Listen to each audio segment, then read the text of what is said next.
Bom dia, boa tarde, boa noite, boa madrugada, aluno do coração. Seja mais que bem-vindo a esse nosso encontro, principalmente você que vai enfrentar os concursos da área da educação e precisa estudar a Lei de Diretrizes e Bases da Educação Nacional, a Lei 9.394 de 1996.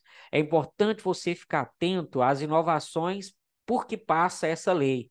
Aqui nesse intervalo, nós vamos tratar de uma que data de 20 de setembro de 2023. É uma inovação trazida pela Lei 14.685. Essa lei, a 14.685, introduziu um novo inciso ao parágrafo 1º do artigo 5º. Então, a partir da Lei 14.685, o artigo 5º, em seu parágrafo 1º, passou a ter 4 e não mais apenas 3 incisos. Mas vamos aqui comentar o artigo 5º como um todo, tá? Começando do seu caput. O caput do artigo 5º diz que o acesso à educação básica obrigatória é direito público subjetivo. Direito público, porque é um direito que você pode reclamar do Estado a sua satisfação. Então, a sua reclamação, né, o seu chamamento, a sua cobrança vai ser direcionada ao Estado. E por isso é um direito público. Direito subjetivo, porque uma vez que já é um direito posto, garantido pela lei, como se ficasse agora dependendo exclusivamente do próprio sujeito a sua invocação. Então, o sujeito agora é que tem que reclamar do Estado a sua satisfação.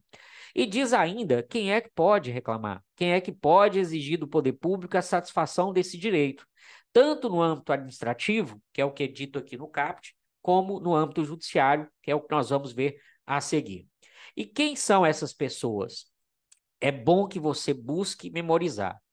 Qualquer cidadão, grupo de cidadãos, associação comunitária, organização sindical, entidade de classe ou outra legalmente constituída e ainda o MP. Vamos de novo?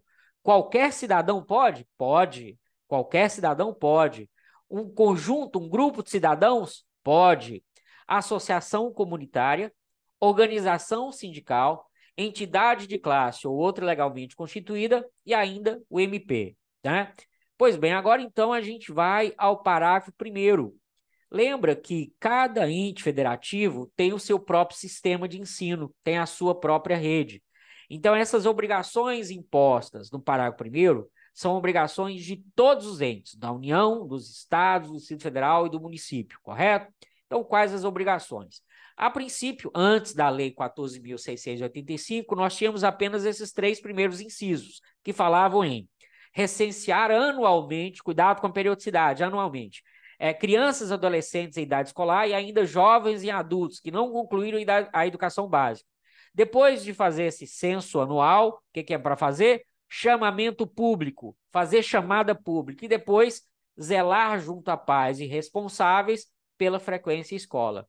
Até setembro de 2023, nós tínhamos esses 3 incisos. Veio, então, a 14.685 e introduziu o quarto, que é o quê? Divulgar lista de espera por vagas nos estabelecimentos de ensino de educação básica de sua rede. Chama atenção aqui, inclusive creches. Quando a gente fala de educação básica, a gente pensa a partir dos 4 anos. Creches, né, é o que a gente trata do 0 aos 3 anos, né? Porque a partir dos 4 seria pré-escola. Então, inclusive creches, aqui diz que até vagas, né, lista de espera em creches deve ser objeto dessa divulgação. Por ordem de colocação, essa lista tem que ser por ordem de colocação, e quando possível, né, por unidade escolar. Mas não basta divulgar a lista, é necessário também se divulgar quais os critérios que foram adotados para a elaboração desta lista. Então, isso é uma obrigação muito importante trazida aí pela Lei 14.685. Muito cuidado, muita atenção aí. Vamos dar sequência no parágrafo 2º do artigo 5º, né? É dito aqui que, a princípio, né, o que o Estado tem que, no primeiro momento, garantir aquilo que é obrigatório, né? E depois, em segundo plano, correr atrás para fazer a prestação nas demais modalidades, né, nos demais níveis e etapas. Então, é como se dissesse o seguinte, olha, primeiramente a educação básica na modalidade regular. Aí depois, né, eu vou buscar atender às outras prioridades legais e constitucionais. Eu vou buscar, né, os outros níveis e etapas, eu vou buscar as outras modalidades, tá certo? Não se esqueça dos dois conceitos, né, dos dois grupos de conceito. Lembra que quando eu falo nível e etapa, eu falo em educação infantil, ensino fundamental, ensino médio, quando eu falo ensino superior, quando eu falo em nível e etapa. Quando eu falo em modalidade, eu falo modalidade regular, eu falo em EJA, eu falo em educação especial, né? Então, cuidado, não confunda nível e etapa com modalidade. O parágrafo terceiro é que diz que aqueles que eram legitimados no CAPT a cobrar administrativamente do Estado a prestação de educação também são legitimados para cobrarem judicialmente. Chama atenção aqui que o legislador diz que essa ação será gratuita e em rito sumário. Muita atenção com esse artigo 5º. Todo ele é muito importante e pode ser objeto de prova, tá certo? Então, seguindo aqui no parágrafo 4º, né, dizendo que a autoridade que for negligente nessa prestação pode ser responsabilizado. Então, a autoridade negligente pode responder por crime de responsabilidade. Para encerrar, o parágrafo 5º diz que, para garantir essa obrigatoriedade, o poder público tem que disponibilizar formas alternativas de acesso, né, aos diferentes níveis de ensino, independentemente da escolarização anterior.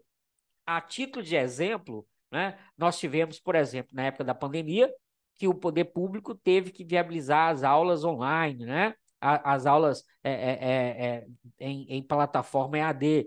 Foi um exemplo que o poder público cumpriu esse parágrafo 5º, né?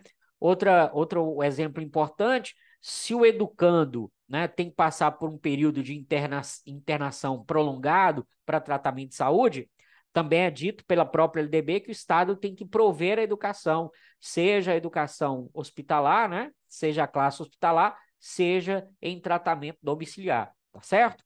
Então é isso, encerrado aqui esse intervalo muito importante, bons estudos e até a próxima aula.